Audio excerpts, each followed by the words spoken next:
मेरे ठाकुर जी की कथा भागवत जी का आज यह प्रादुर्भाव प्राकट हो रहा है।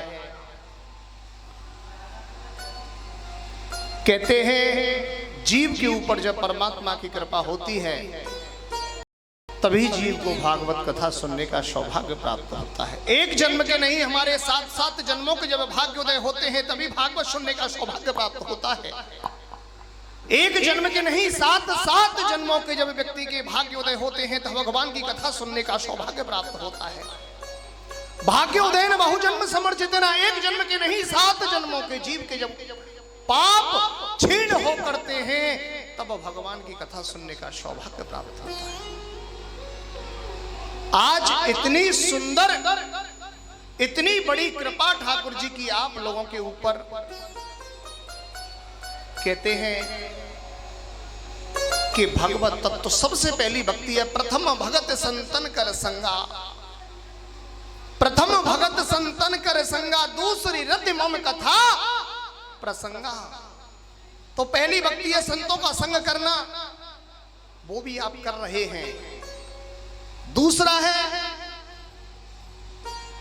रति मम कथा प्रसंगा, तो आज वो भी हो रहा है आपके साथ। 2-2 भक्ति आपके दरवाजे पर मस्तक दे रही है, तब भी आप ये न ले पाओ तो फिर ये जीवन में कभी मिलने वाला मौका नहीं है।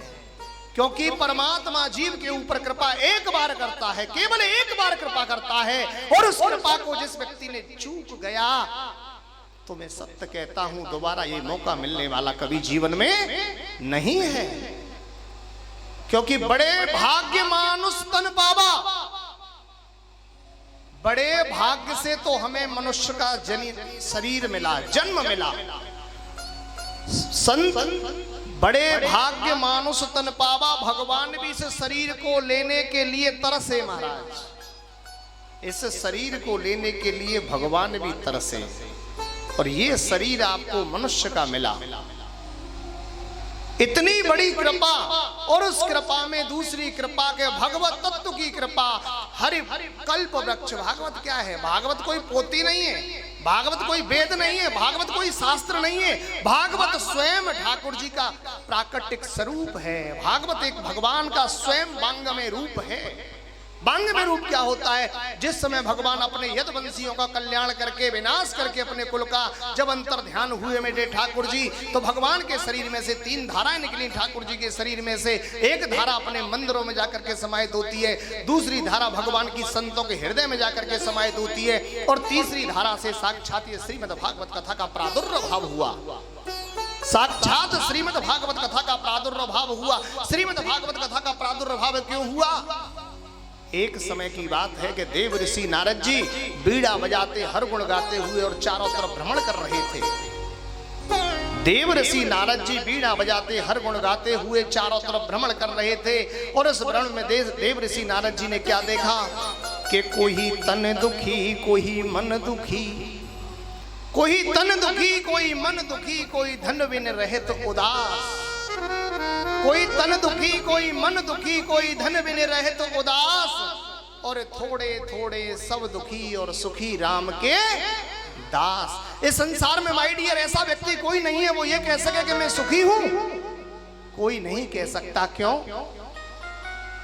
वो इसलिए नहीं कह सकता क्योंकि हर व्यक्ति के अंदर एक 5 शत्रु बैठे हुए हैं। 5 शत्रु कौन से?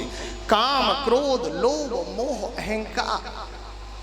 ये कहीं न कहीं हमारे जीवन में आकर के हमको भगवान के मार्ग से मिलने से पहले हटाने का काम करते हैं।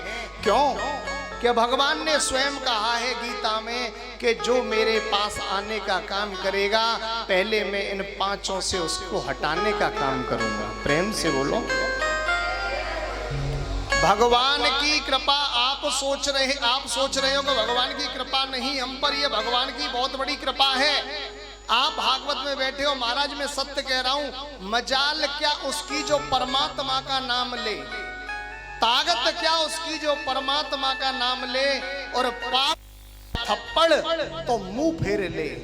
यानी कि आप अपने घर से निकले के भागवत सुनने के लिए जा रहे हैं और रास्ते में कोई ऐसा फोन आ गया कि तत्काल आपको वापस घर जाना पड़ेगा ना। तो ये पाप का थप्पड़ है। आप भगवान के दर्शन करने जा रहे हैं, बिहारी जी के मंदिर जा रहे हैं, रास्ते में कोई फोन आ गया कि ये कार्य हो गया, आपको वापस लौटना पड़ेगा। लौटना पड़ेगा ना, लौटना पड़ेगा ना। जब आप वापस लौटेंगे तो क्या है, ये ठाकुर जी आपको अपने धाम तक बुलाना नहीं चाहता था। मेरा गोविंद अपने धाम तक आपको बुलाना नहीं चाहता है। जिसे ठाकुर जी अपने धाम बुलाता है वो दौड़ा दौड़ा अपने आप चला आता है। तो महाराज आपके ऊपर कृपा है। अब एक चीज बताइए, ये कथा को कितने लोग करा